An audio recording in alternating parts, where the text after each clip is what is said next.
오늘 하나님 말씀은 고린도후서 5장 21절 말씀을 봅니다.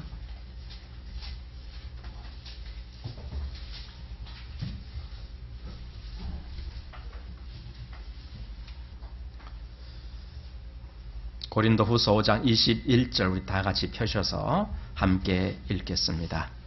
하나님이 죄를 알지도 못하신 자로 우리를 대신하여 죄를 삼으신 것은 우리로 하여금 저희 안에서 하나님의 의가 되게 하려 하심이니라. 아멘. 지난주에 우리가 갈라디아서 3장의 말씀, 3장 13절에 있는 그리스도께서 우리를 위하여 저주를 받은 바 되사 율법의 저주에서 우리를 속량하셨으니, 이 말씀을 우리가 살폈습니다. 바로 그리스도가 우리를 위하여 저주를 받으셨기 때문에 우리가 저주라는 거기서 건진받을 수 있었다라는 내용입니다. 그런데 이제 하나님의 이 구원에 대해서, 특별히 이 십자가에 대해서 우리가 살펴볼 때에 중요한 두 가지가 있습니다. 그 두 가지는 하나가 우리가 지금 방금 말씀드린 우리를 저주로부터 구원하셨다라는 사실입니다. 그런데 그것이 다가 아닙니다. 하나님이 나를 정말 엄청난 그 저주에서 건지셨는데 그 다음에 또 있는 거예요. 뭐냐면은 나를 어디다가 넣어주셨다 이거예요.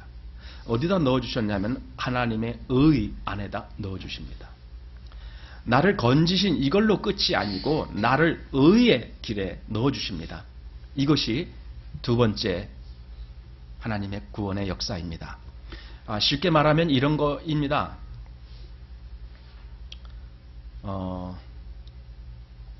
만약에 여러분이 고아라고 한번 생각해 봅시다.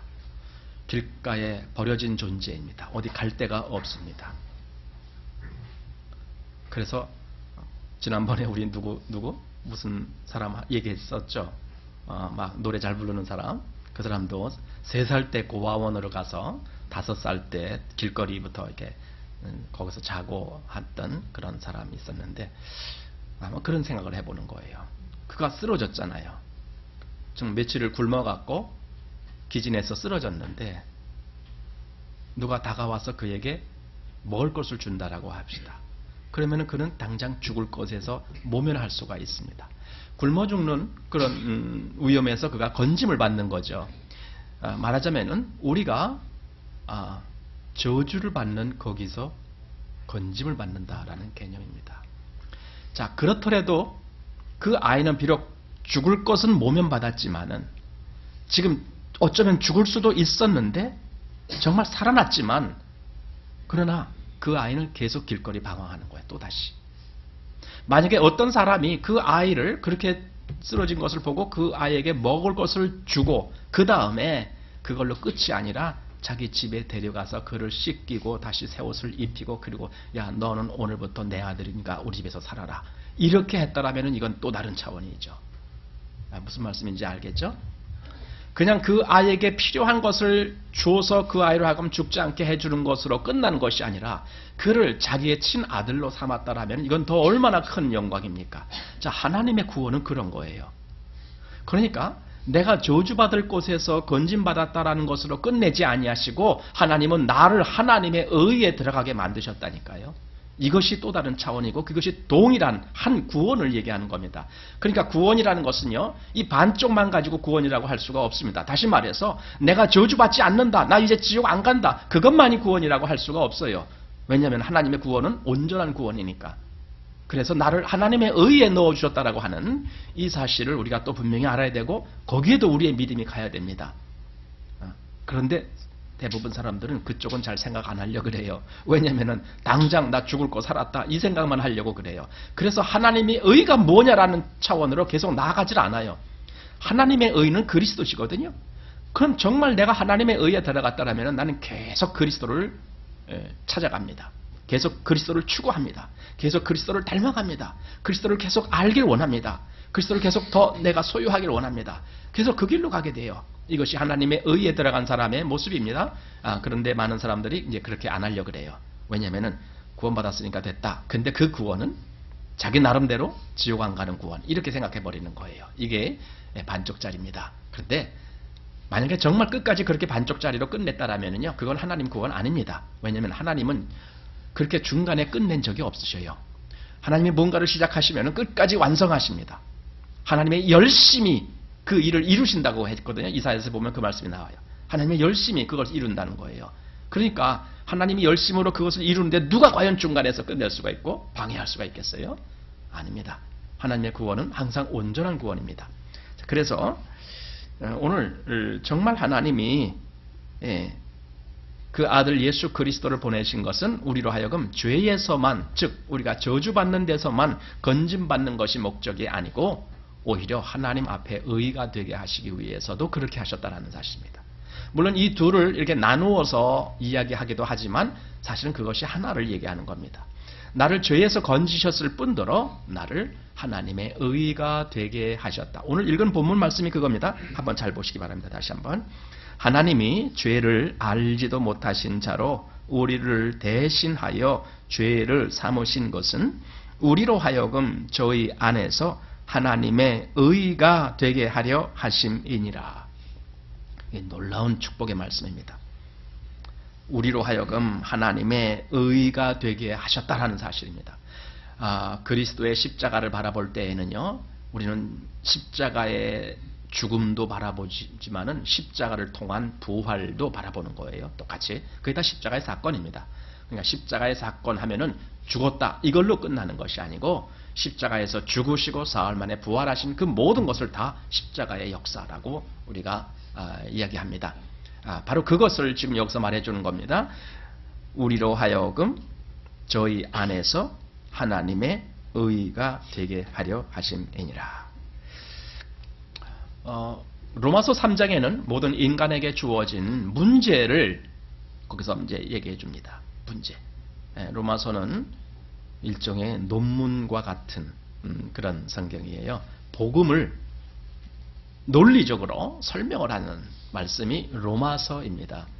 그리고 히브리서도 일종의 논문 같은 말씀이에요. 히브리서는 이 구약의 율법과 신약의 복음과의 그 차이, 그리고 그리스도 예수 안에서 어떻게 완성이 됐는지에 대한 이 모든 것들을 논리적으로 전개해 놓은 것이 히브리서입니다. 그래서 정말 복음을 처음 이렇게 받아들인 사람은 로마서를 많이 읽게 되죠. 그 다음에 또 이 히브리서를 또 읽게 됩니다. 또 갈라디아서를 읽게 됩니다. 이 히브리서, 갈라디아서, 로마서가 아주 그 복음에 대한 그 선을 정확하게 그어놓고 있는 말씀입니다. 그리고 그 은혜의 말씀을 더 듣기를 원할 때는 이제 또 요한복음을 읽어봅니다. 그러면서 그리스도를 통한 그 모든 하나님의 은혜를 우리가 거기서 보게 되고 그 사랑을 보게 되고 합니다. 그리고 우리가 이제 여러 가지 신앙에 있어서 바르게 가기 위해서 많은 서신서들을 또 읽게 됩니다. 이것이 신약 성경입니다. 그리고 그 신약 성경에 그리스도가 그렇게 중심이 된 그것을 오래전부터 말씀한 것이 구약 성경입니다. 이것이 성경이에요.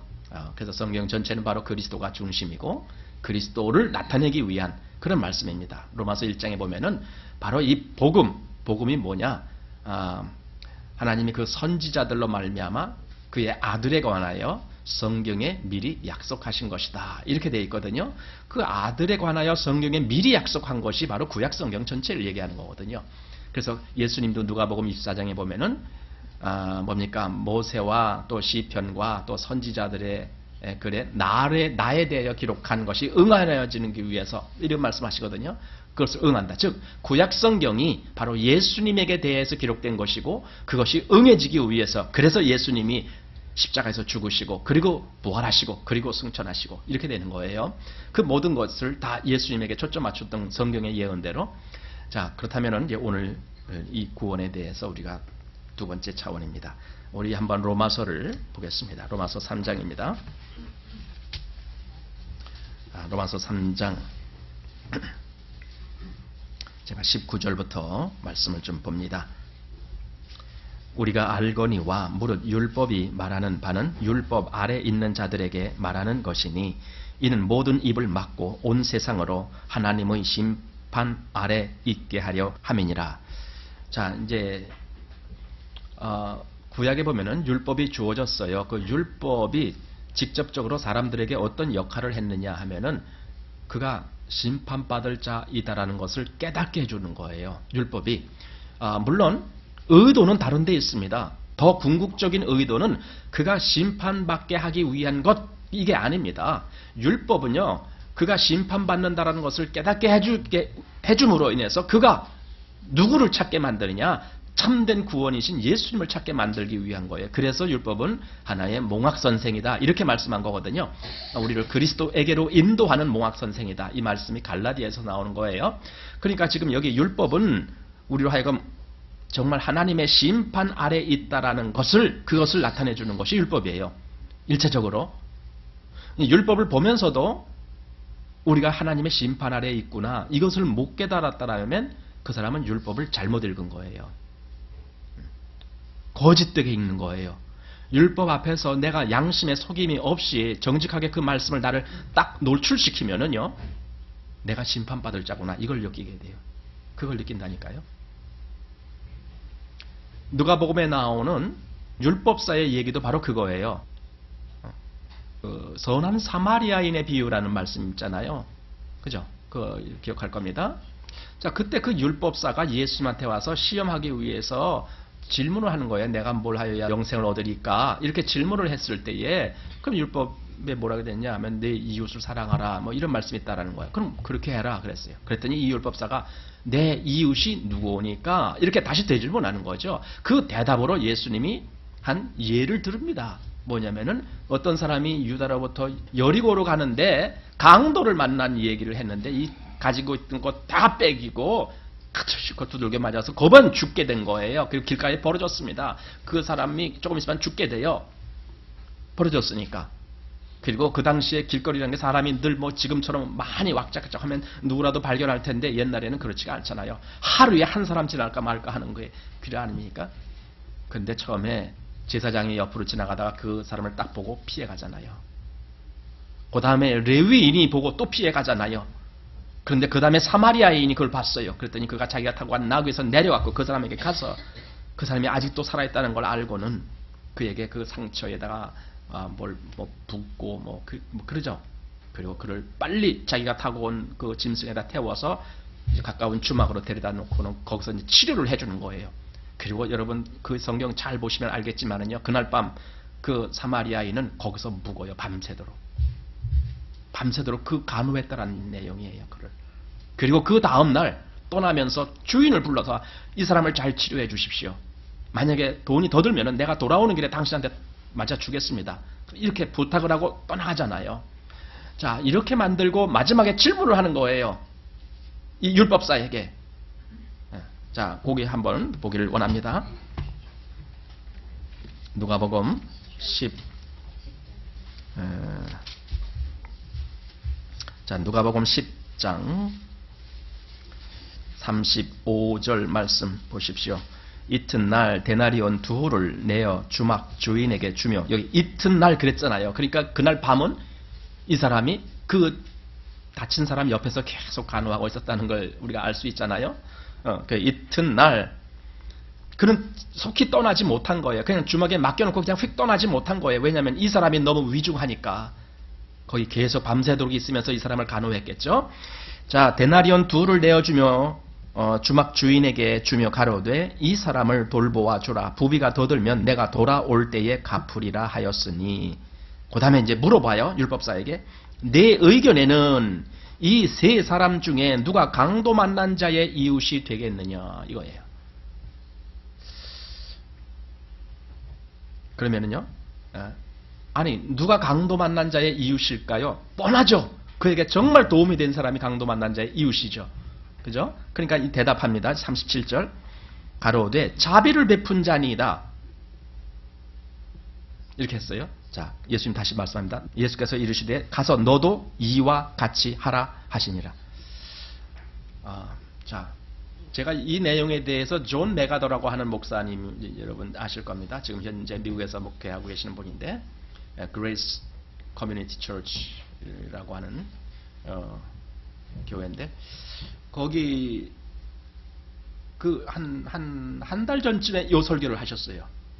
저도 모르는 걸 새로 깨달았어요. 물론 물론 보통 사람들이 이것을 어떻게 해석하느냐, 너도 가서 선을 베풀어라 이렇게 해석합니다. 이건 완전 잘못된 거다. 그 목사님도 그렇게 해석했어요. 이건 완전 잘못된, 너도 가서 선을 베풀라고요?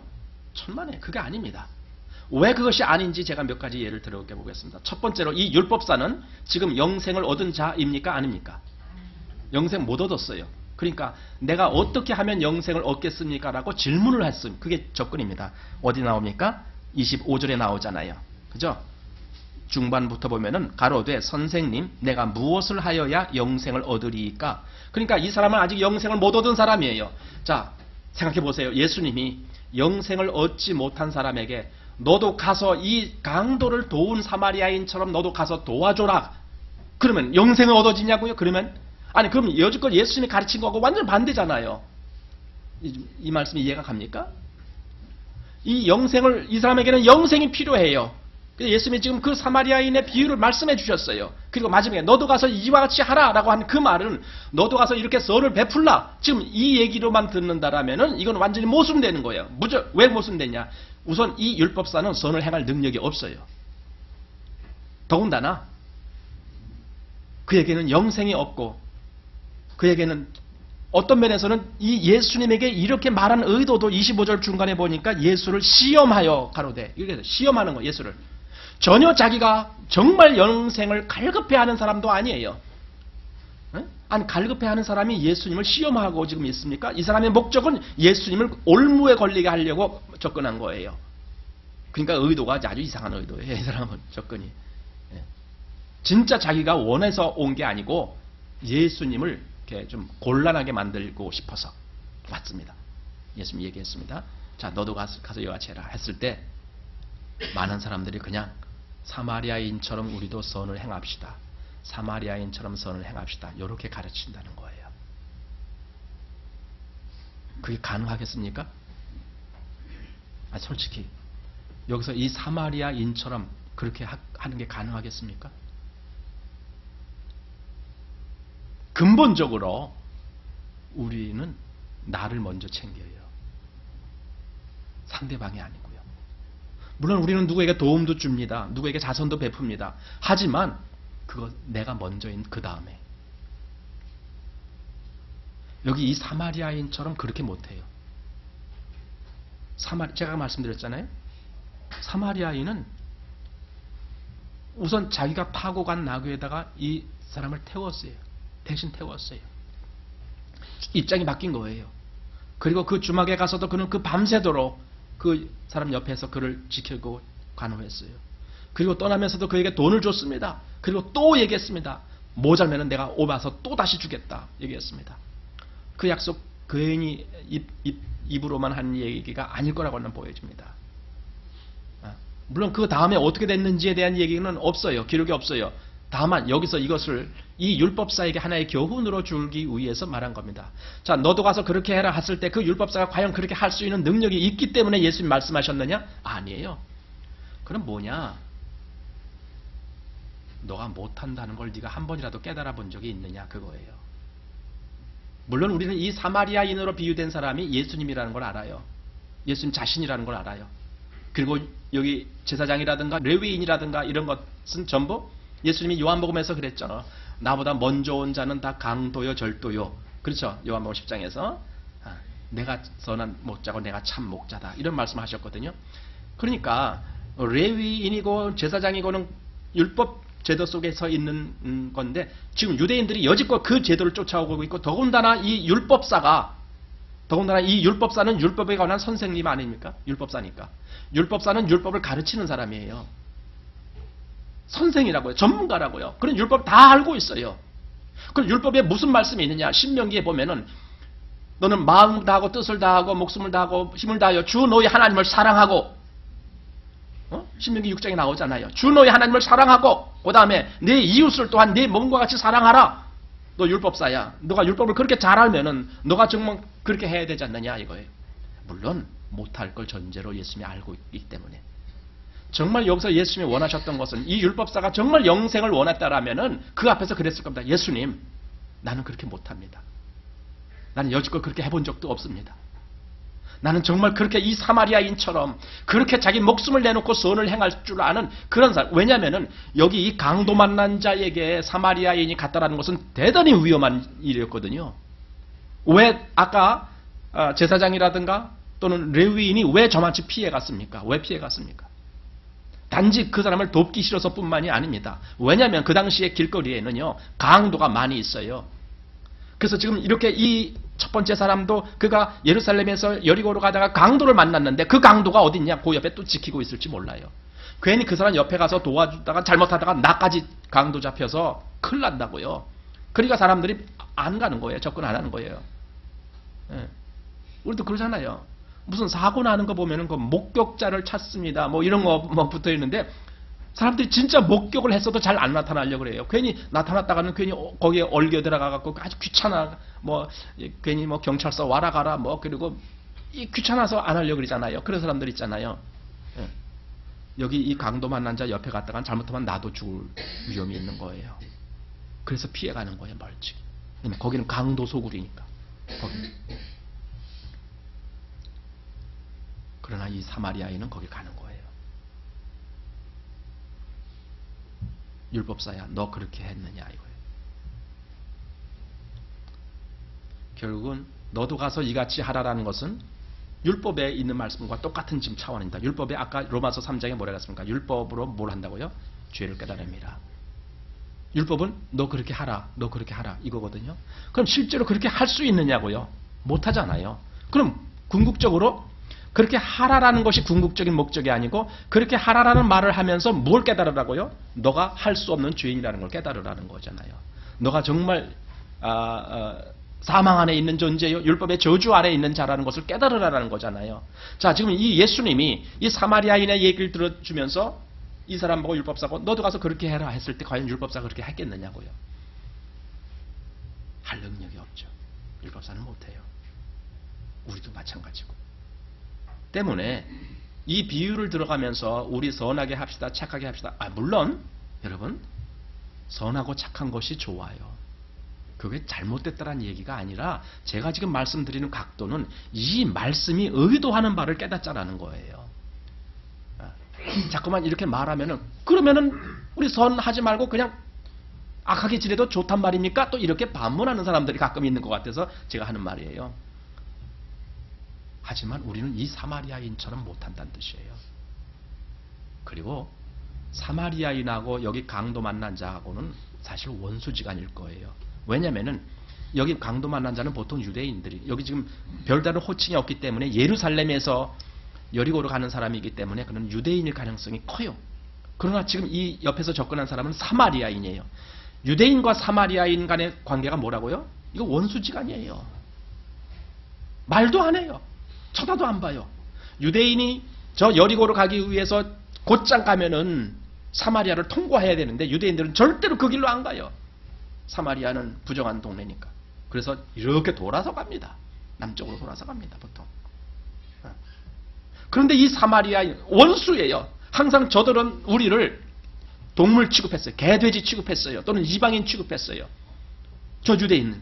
그런데 이 사마리아인이 가는 거예요. 정말 원수를 사랑하겠어요. 자, 율법 선생이요, 율법사요. 당신은 그렇게 할 수 있느냐 이거예요. 핵심은 그겁니다. 너가 못하지 않느냐. 그렇다면 너는 정말 나 못합니다. 내가 죄인입니다. 내가 그런 자입니다. 이걸 깨달아야 했잖아요. 그래서 정말 그럼 내가 어떻게 해야 됩니까? 내가 어떻게 해야 됩니까? 오히려 누가복음에 보면은 그 성전에 한 바리새인이 있고 나중에 한 세리가 나와요. 세리는 죄인이에요. 누구든지 다 손가락질하는 죄인이에요. 그러니까 자기 자신도 나는 죄인이다 이런 인식이 있어요. 그 죄인이 성전에 가는데 가까이 가지도 못해. 멀리 서서 고개도 못 들고 숙이고 가슴을 치면서 나는 죄인으로소이다. 나를 불쌍히 여겨주옵소서. 이렇게 기도하잖아요. 여기 이 율법사가 해야 될 기도가 바로 그런 기도예요. 근데 이 율법사는 그걸 못 깨닫고 있는 거죠. 율법사는 지금 여기 바리새인이라든가 또는 바리새인이 아니었죠. 누구예요? 제사장이라든가 또는 레위인 그들이 얼마나 얼마나 하나님 그 일에 가장 대표적으로 앞장서는 사람이라는 걸 잘 알고 있잖아요. 아마 이 율법사도 그런 레위 계통의 사람인지도 모르죠. 뭐 그런 쪽에서 많이 나오니까. 그런데 그들이 피해갔지 않느냐. 그것이 사실이고. 그렇게 하나님 말씀을 잘 안다라고 하는 그들이, 그 레위 또는 제사장들이 피해갔지 않느냐. 율법사야, 너도 똑같은 부류 아니냐. 자기의 죄를 깨닫지 못하면은 하나님의 이 진리에 들어갈 수가 없어요.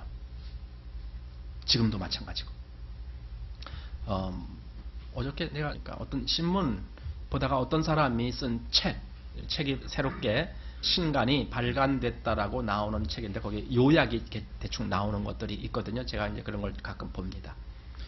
요번에 강상구라는 분이 지은 그때 장자를 만났다라는 책이 있어요. 근데 그 책 내용 속에 이제 이런 것이 있대요. 헛똑똑이를 경계하는 제1장, 그 사람이 쓴 내용 중에 1장이 헛똑똑이를 경계하는 내용으로 아마 되어 있는가 봐요. 거기 1장에 이 어떤 그리스 철학자의 그 말을 인용해서 이렇게 기록되어 있다 그래요. 누군가 그리스 철학자 탈레스에게 물었다. 무엇이 가장 어려운 일입니까? 이렇게 물었대요. 그랬더니 대답이 자신을 아는 것이다. 철학자다운 대답이죠. 그럼 두 번째, 그럼 무엇이 가장 쉬운 겁니까? 그것은 남에게 충고하는 것이다. 남에게 충고하는 일은 다 한다는 거예요. 다 할 수 있어요. 다, 당신 그거 잘못됐어, 그거 고쳐야 돼, 이런 말은 다 한다는 거예요. 그러나 자기를 아는 것은 다 아니라는 거예요. 이 율법사가 자기를 알았을까요? 몰랐을까요? 몰랐어요. 바로 여기에 문제가 있는 겁니다. 그냥 예수는 그걸 깨우쳐 주길 원하셨던 거예요. 율법사야, 너는 너 자신을 좀 알아야 된다. 너는 죄인이야. 너는 네가 선하다고 생각하지, 네가 의롭다고 생각하지, 네가 무언가를 할 수 있다고 생각하지, 이웃이 누구라고 알려만 주면은 네가 다 할 수 있을 거라고 넌 생각하지. 네 이웃은 네가 원수처럼 여기는 그런 대상이라고 한번 생각해봐라. 네가 거기서 선을 행할 수 있을까? 아니거든요. 유대인들은 절대 그렇게 안 하거든요. 그들과 같이 자리에 앉지도 않거든요. 자기들이 더러워진다라고 거기 가지도 않거든요. 이것이 유대인들, 특별히 율법사들이 여지껏 했던 일이거든요. 그러니까 무슨 뭐 이웃을 사랑한 것. 이웃이라는 한계를, 그 사람은 이웃이라는 한계 요것만 제대로 알려준다면 나는 정말 사랑할 겁니다. 아마 이렇게 하고 예수님께 얘기했을지 몰라요. 그러나 네가 생각하는 그 이웃, 그것이 이웃이 아니다는 거예요. 하나님이 말씀하는 이웃은 네 원수까지도 네 이웃이다라는 거예요. 원수까지도. 예수님이 마태복음에 오면은 산상설교에서 이런 말씀하셔요. 이웃을 사랑하고 원수를 미워하라 하였다는 것을 너희가 들었으나, 그렇죠? 나는 너희에게 이르노니 누굴 사랑해요? 원수를 사랑하래요. 원수를. 진짜 예수님이 말씀하고자 하는 의도가 거기 있습니다. 우리는 보통 이웃을 사랑해요. 그러니까 그 이웃은 내가 보는 이웃. 내가 보는 이웃. 그렇잖아요? 내가 보는 이웃이라는 대상은 내가 얼마든지 사랑해주고 싶잖아요. 내 마음에 드니까. 그러나 내 마음에 안 드는 내 이웃이 아닌 그 어떤 대상은 내가 사랑할 이유를 못 느끼잖아요. 그러나 성경은 그게 아니거든. 원수까지 사랑하라 그러잖아요. 여러분, 그것이 됩니까? 이 율법사는 전혀 자기가 못하고 있다는 사실을 모르고 있었던 거예요. 그래서 구원을 못 얻어요. 자기가 어떤지 모르기 때문에. 제가 로마서를 보다가 이렇게 들어왔는데 다시 로마서로 갑니다.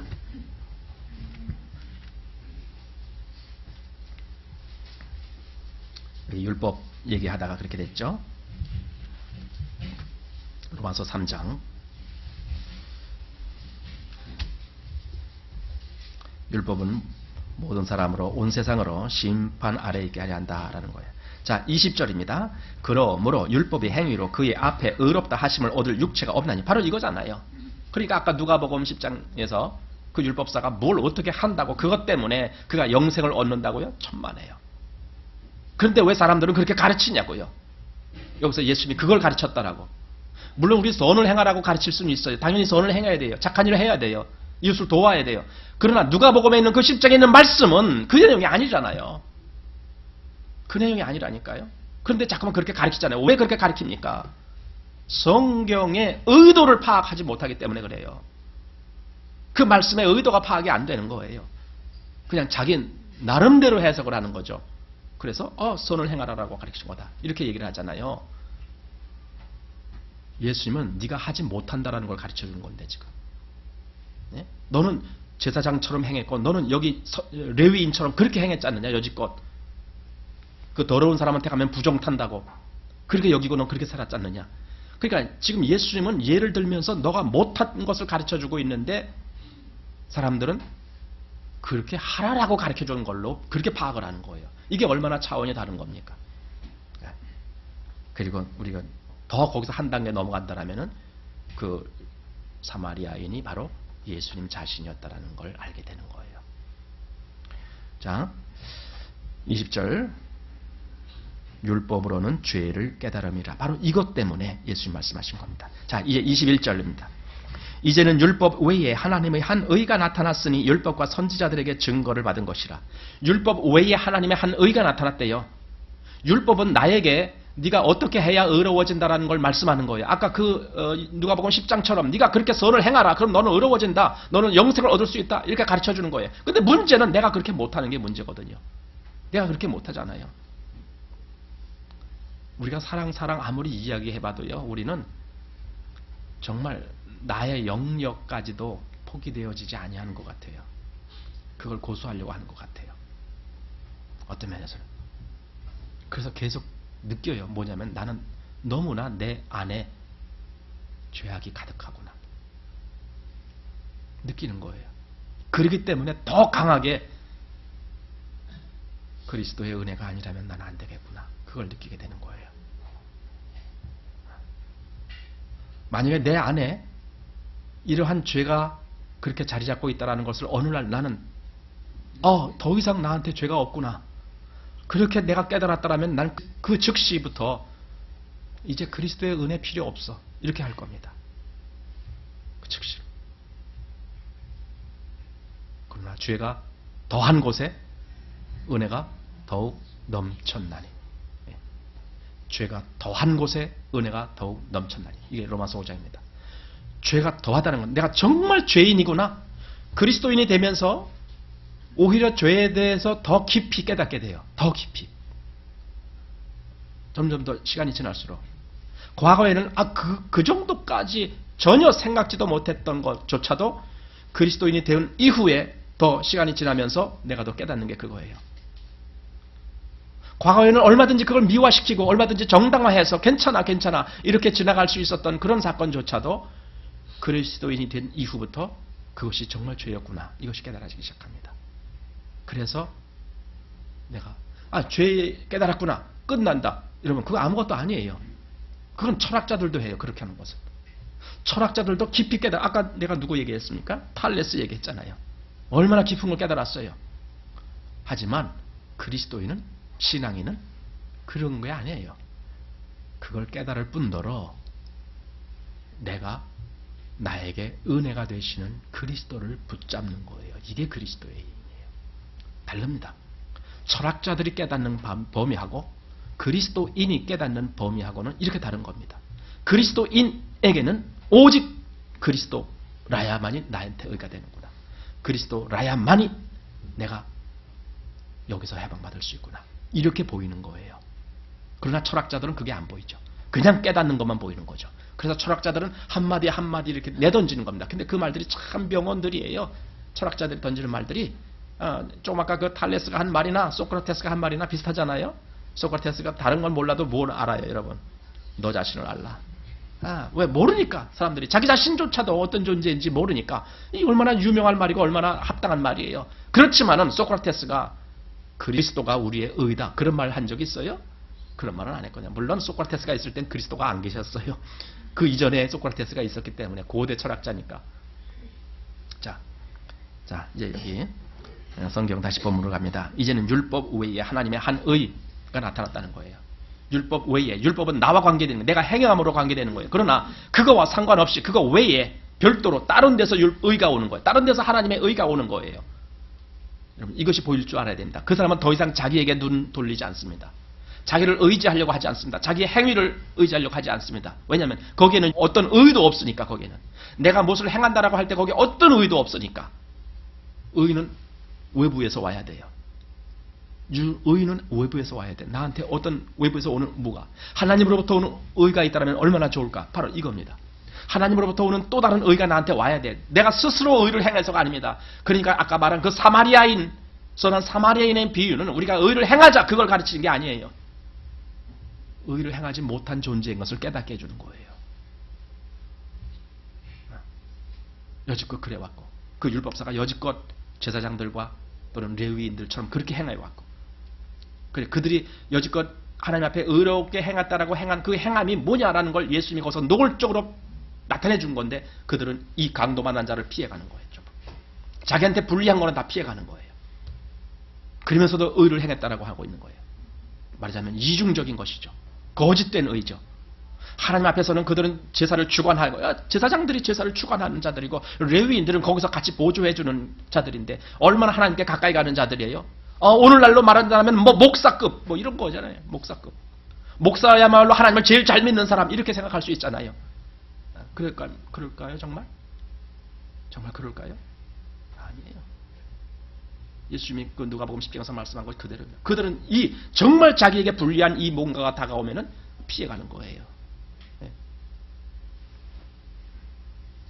그러면서도 자기들은 정당하다라고 스스로를 위로하고 있죠. 아니에요. 그게 아닙니다.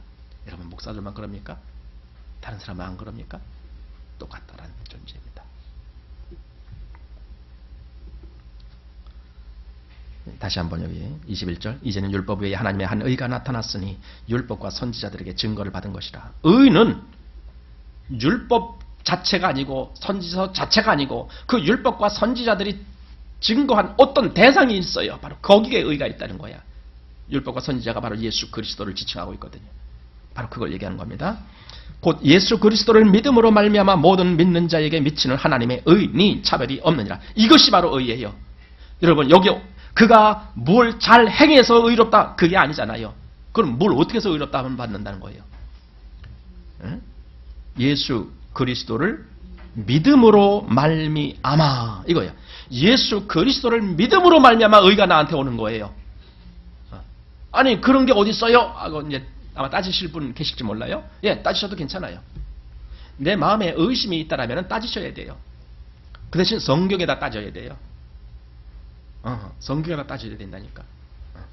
성경이 무엇을 말하는지를 보면서 거기서 따져보세요. 왜 예수 그리스도를 믿는 것이 의가 됩니까? 여러분 바로 그 얘기를 지난주하고 오늘하고 제가 답을 드리려고 하는 거예요. 지난주에 예수가 우리 대신에 뭘 받았다고요? 저주를 받았어요.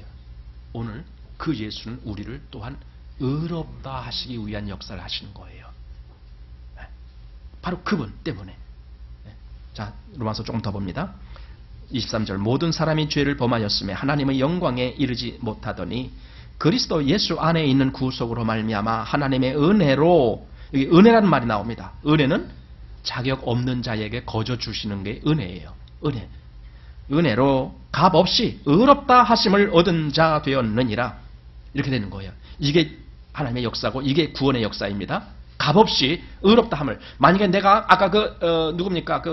사마리아인처럼 내가 뭔가 선을 행했다라면은, 그래서 영생을 얻게 된다라면은 이것도 값없이 얻은 게 아니라 내가 수고했기 때문에 얻은 거잖아요. 그건 은혜가 아니잖아요. 그건 하나님이 여기서 말씀하는 이 은혜의 구원이 아니라, 은혜로 의롭게 된다는 말이 아니라 자기가 열심히 잘 해서 의롭다 함을 받았다. 그렇게 돼 버리잖아요. 그것은 하나님의 전체 성경과 완전히 다른 거예요. 완전히 다른 겁니다. 자, 의롭다 하심을 얻은 자 되었느니라 하면서 25절 말씀 잘 보십시오. 25절. 이 예수를 하나님이 그의 피로 인하여 믿음으로 말미암는 화목제물로 세우셨으니. 그가 화목제물이래. 자, 구약에 보면은요, 제사가 다섯 가지 나오는데, 이제 화목제물이라는 것이 있어요. 화목제물은 이 죄인이 하나님과 화목해 되는 제사예요. 한마디로 말하면 그런 거예요. 하나님과 멀어졌는데 다시 이렇게 화목되는 거. 그런 거 있잖아요. 가정에서도 부자지간에 무슨 문제 가지고 이렇게 멀어졌다가도 다시 이렇게 또 시간 지나면서 화목되고 이런 거 있잖아요. 하나님과 죄인은 가까이 있을 수가 없어요. 멀어질 수밖에 없어요. 아까 우리 기도에서 말씀하셨듯이, 형제님 기도에서 그 말씀하시죠. 원수의 본질상 원수.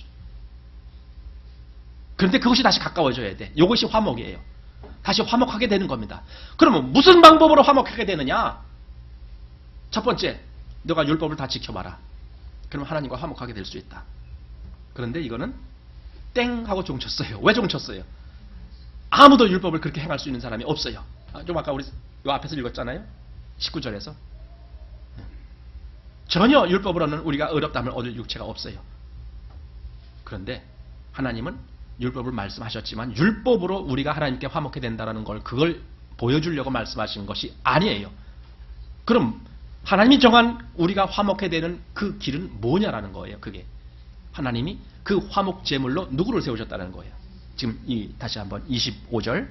이 예수를 하나님이 그의 피로 인하여 믿음으로 말미암는 화목 제물로 세우셨으니, 그를 화목 제물로 세우신 분이 누구시라는 거예요? 하나님이시라는 거예요.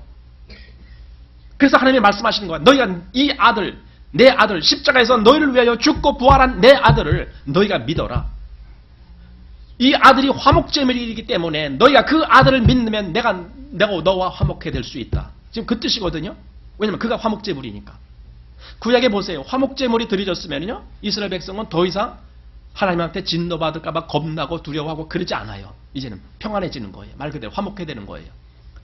말하자면 여기 지금 진짜 화목제물을 세우셨는데 너희가 그것을 믿기만 한다면 너는 나와 화목된 자가 된다. 지금 그렇게 하나님 선포하시는 거거든요. 자, 보십시오.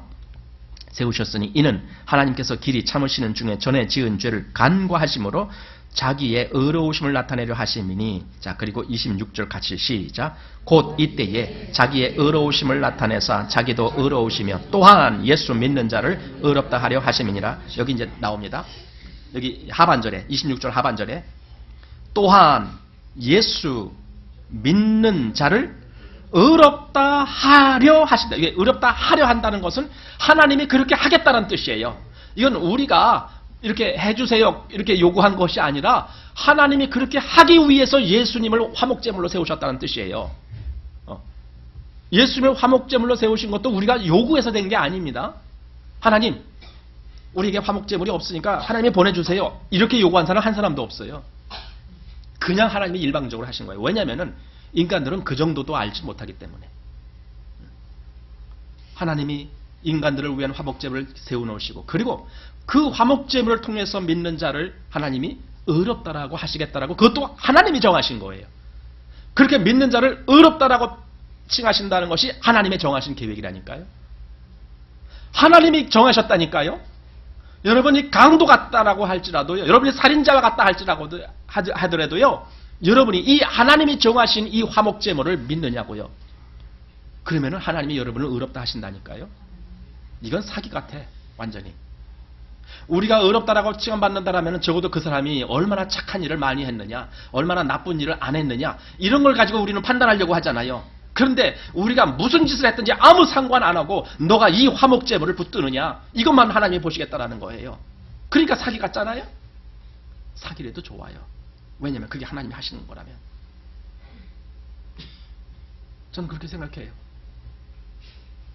사기면 어떻고 그보다 더한 거라면 어때? 그것이 실제적으로 나한테 효과가 있는 거라면. 여러분이 죽을 병에 걸렸어. 그런데 어떤 사람이 그 죽을 병에 개똥을 먹으면 낫습니다 했다면 여러분, 개똥 더러워서 못 먹어 그러겠습니까? 여러분이? 개똥이 나면 어떠냐? 내가 병 나으면 됐지. 안 그럴 거예요? 그래도 안 먹어요. 그래요? 여러분?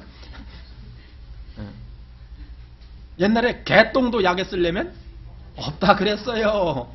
그러니까 제가 지금 말씀드리는 거예요.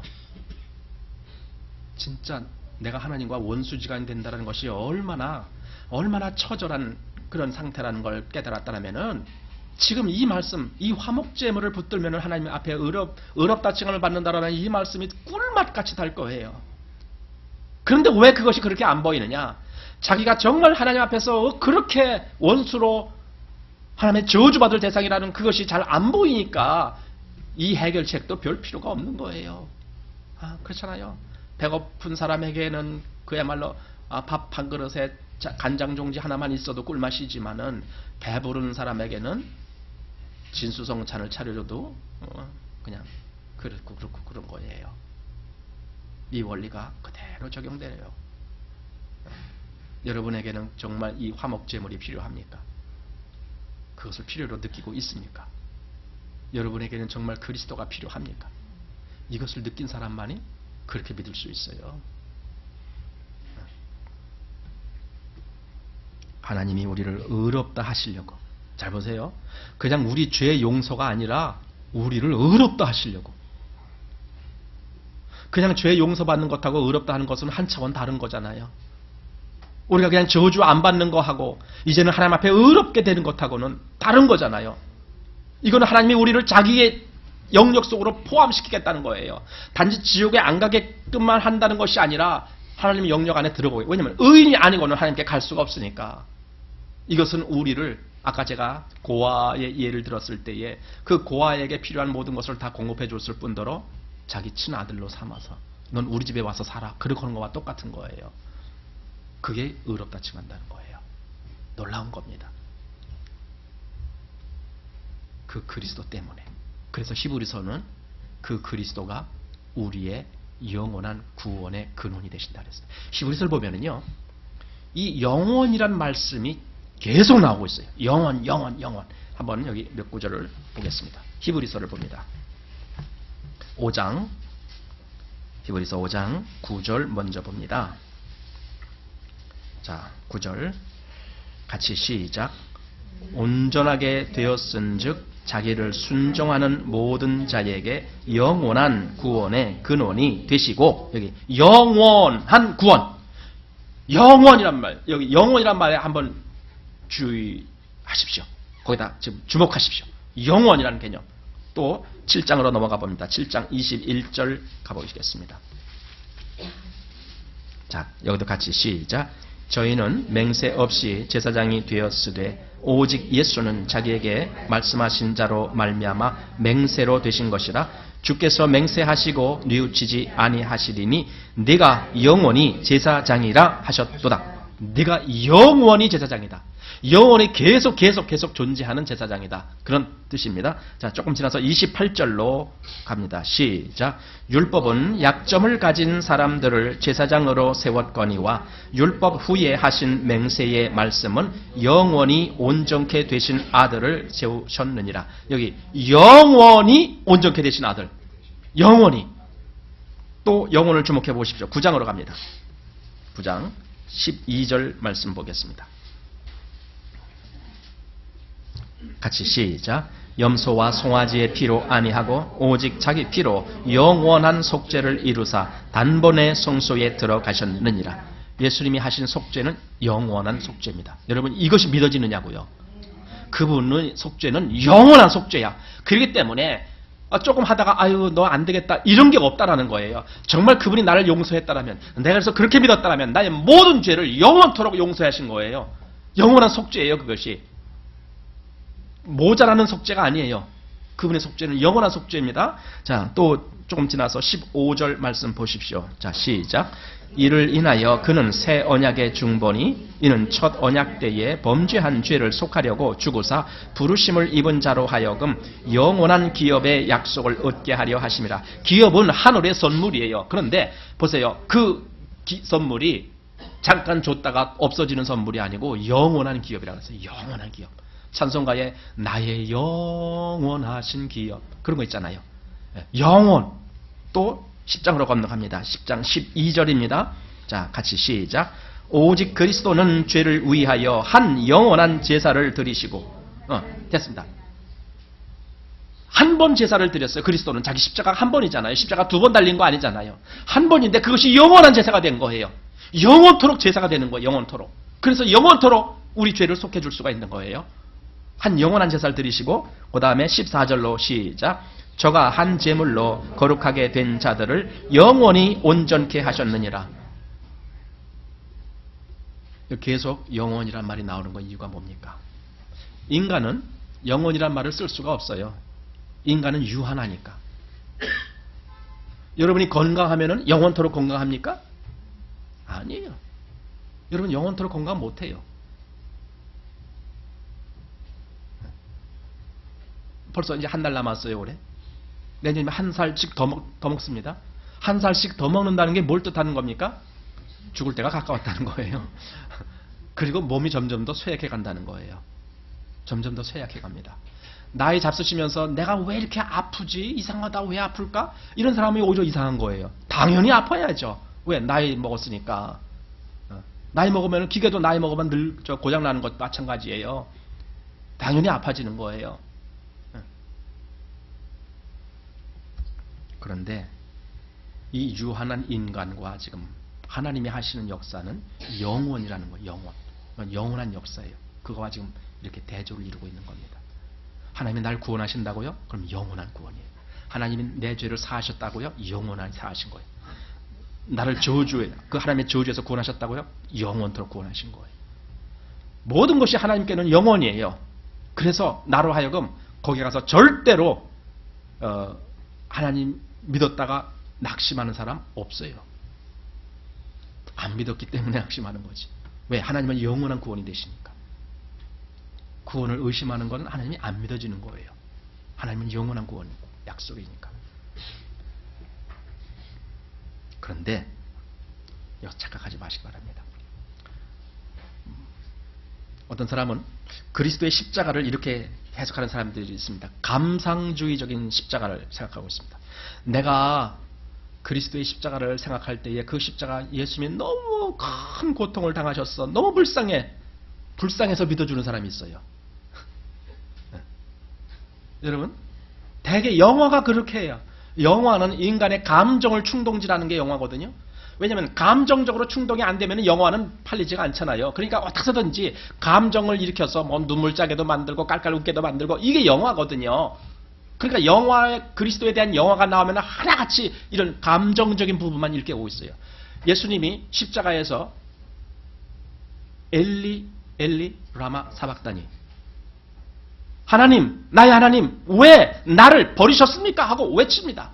그것이 그 예수님이 십자가에서 지금 여기 못이 박히고 창에 찔리고 뭐 그래서 고통스러워서 지금 하는 소리입니까? 그게 버리셨다라는 개념이 뭐냐라는 거예요. 하나님이 그 아들 예수 그리스도를 버리셨다라는 개념이 뭐냐라는 거예요. 이걸 분명히 알아야 됩니다.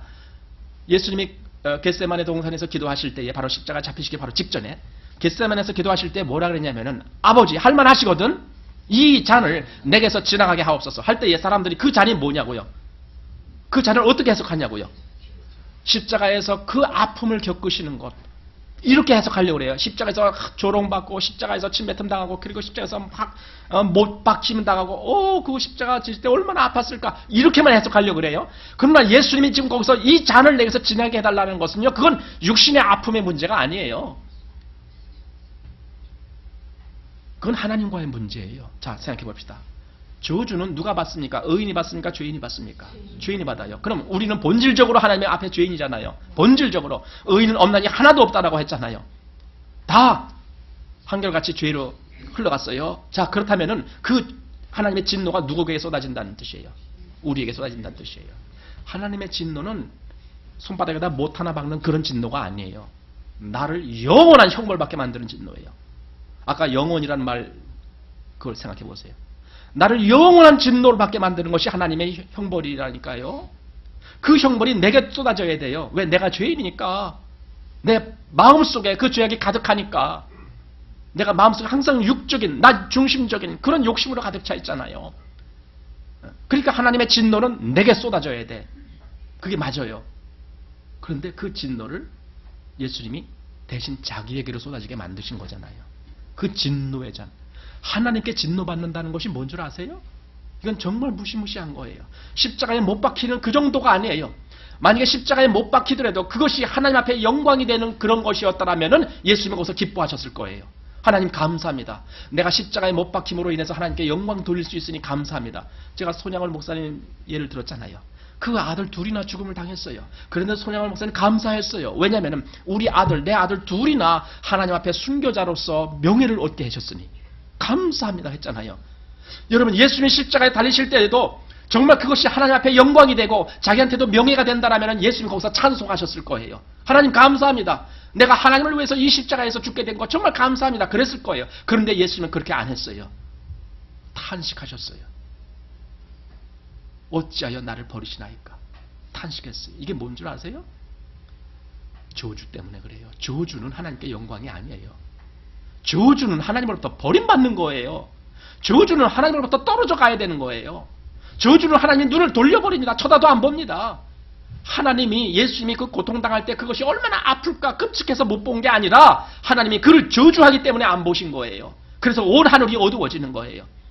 예수님은 하나님 앞에 저주받는다라는 이것이 엄청 큰이라는 걸 아셨기 때문에 그것 때문에 할 수만 있으면 이 잔을 내게서 지나가게 하옵소서 하신 거예요. 근데 우리 인간들은 기껏 그걸 보면서 예수님 얼마나 고통스러웠을까 그거만 생각하고 있어요. 그래서 어떻게 해요? 그래서 너무 불쌍하다 우리 예수님. 그러니까 불쌍해서 내가 믿어준다. 그러잖아요. 그런 믿음 아니에요. 예수님은 고통의 문제가 아니고 저주의 문제를 담당하시는 거예요. 그래서 율법의 저주에서 우리를 속량하시는 거예요. 율법의 고통이 아니에요. 저주예요. 저주. 이사야서 53장 10절에 하나님께서 예수님이 그 고통 길에서 저주받는 것을 원하셨다. 그런 말씀이 있어요. 이사야서 53장 10절에 보면은 하나님께서 그로 상함을 받게 하시기를 원하사 질고를 당케 하셨은즉 그 영혼을 속건제물로 드리기에 이르면 그가 그 씨를 보게 되며 그 날은 길 것이요 또 그의 손으로 여호와의 뜻을 성취하리라. 여기 그 나온 게 전부 예수님을 예표하는 거예요. 이 이사야서 53장은 예수님을 예표하고 있습니다. 근데 그가 어떻게 했냐고요? 하나님께서 그로 상함을 받게 하시기를 원하셨다는 겁니다. 하나님이 그걸 원하셨다는 겁니다. 그래서 결국적으로 어떻게 한다고요? 여호와의 뜻을 성취한다는 거예요. 하나님의 뜻이 뭔데요? 네가 대신 저주받아야 되겠다. 그 뜻이에요. 이 백성을 살리려면 너가 대신 저주받을 수밖에 없다. 이 저주는 반드시 쏟아져야 되는데 죄인을 향한 저주는 반드시 떨어져야 되는데 이걸 어떻게 해결하느냐? 네가 대신 감당해야 되겠다. 그거예요. 하나님의 뜻이. 그것이 히브리서 10장에 보면 나옵니다. 두루마리 책에 나를 가리켜 기록한 대로 내가 아버지의 뜻을 행하러 왔나이다. 그래요. 자, 다시 한번 우리 여기서 정리를 해야 되겠습니다. 그리스도인들이 구원받는 근거는 그리스도가 고통을 당하셨기 때문이 아닙니다. 그리스도가 하나님의 저주를 받으셨기 때문입니다. 그가 대신 저주를 받으셨기 때문에. 그러니까 우리 지난주에 한 말씀 갈라디아서 3장 13절에 나무에 달린 자마다 뭘 받았대요? 저주 아래 있는 자다. 그러죠.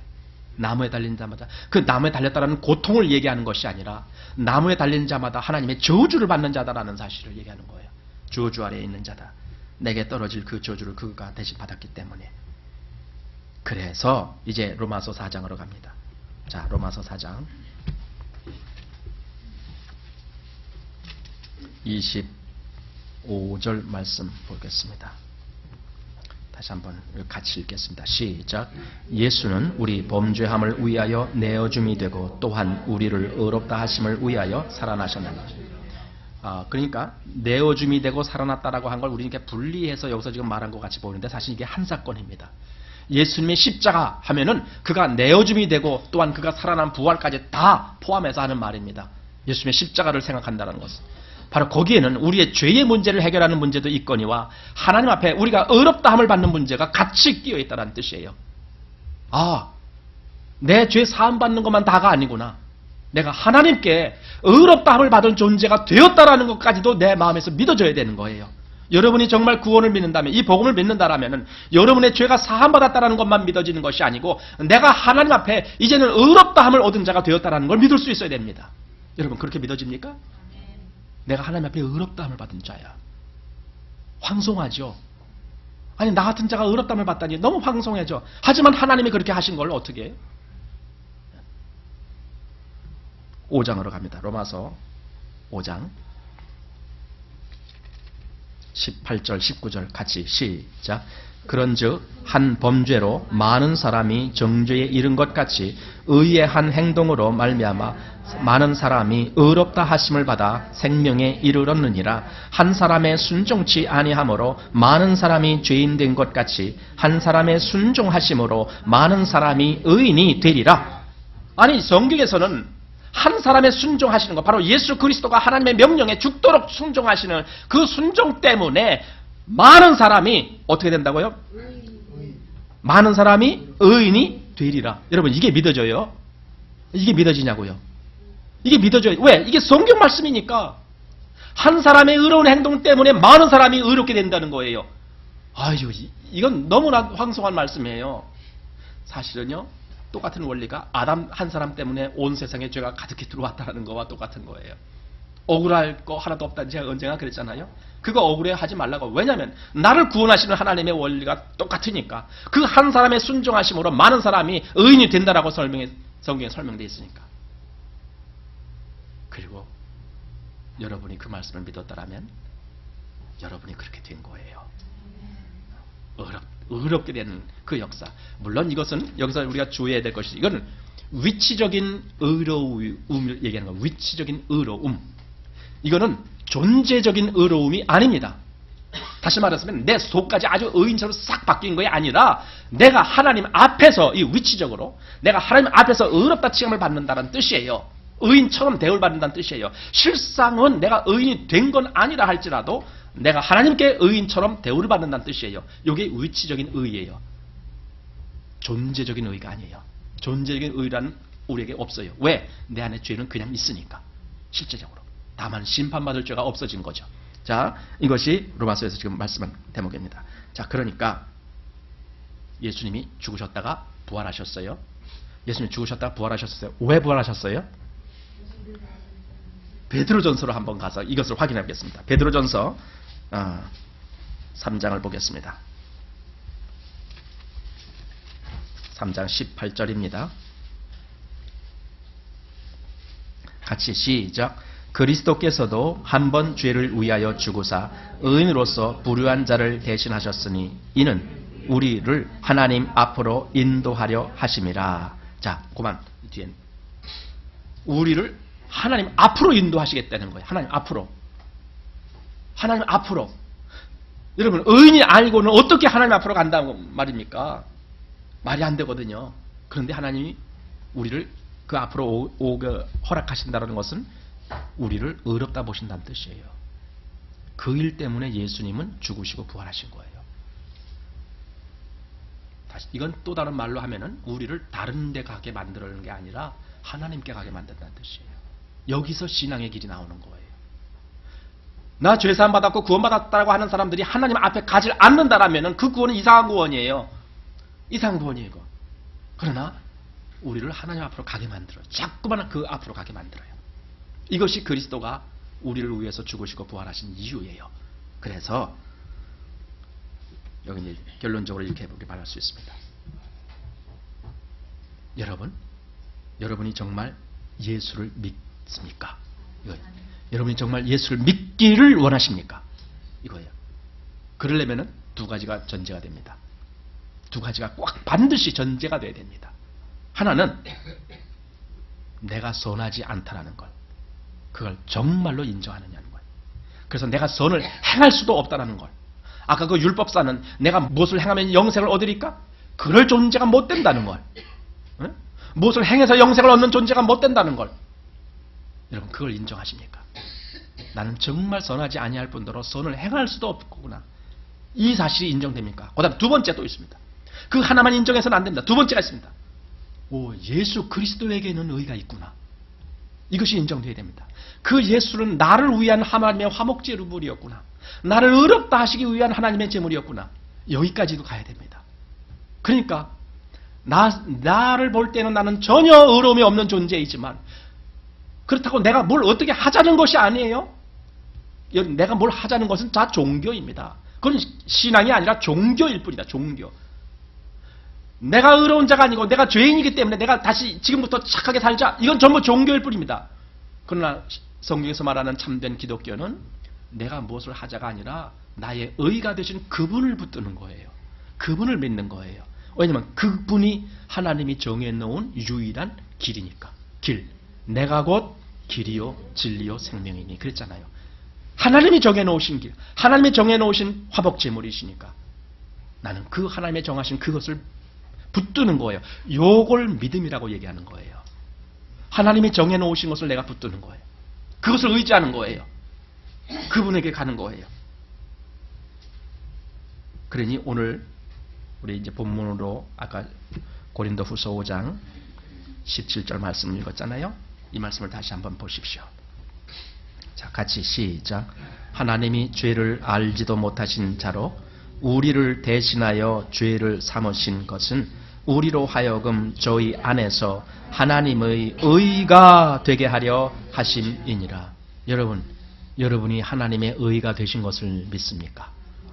네, 이런 믿음이 있어야 됩니다. 기도합시다. 하나님 앞에서 우리의 의가 되신 우리 주 예수 그리스도를 찬송합니다. 우리 주님께 정말 영광을 돌립니다. 그리고 또 감사를 돌립니다.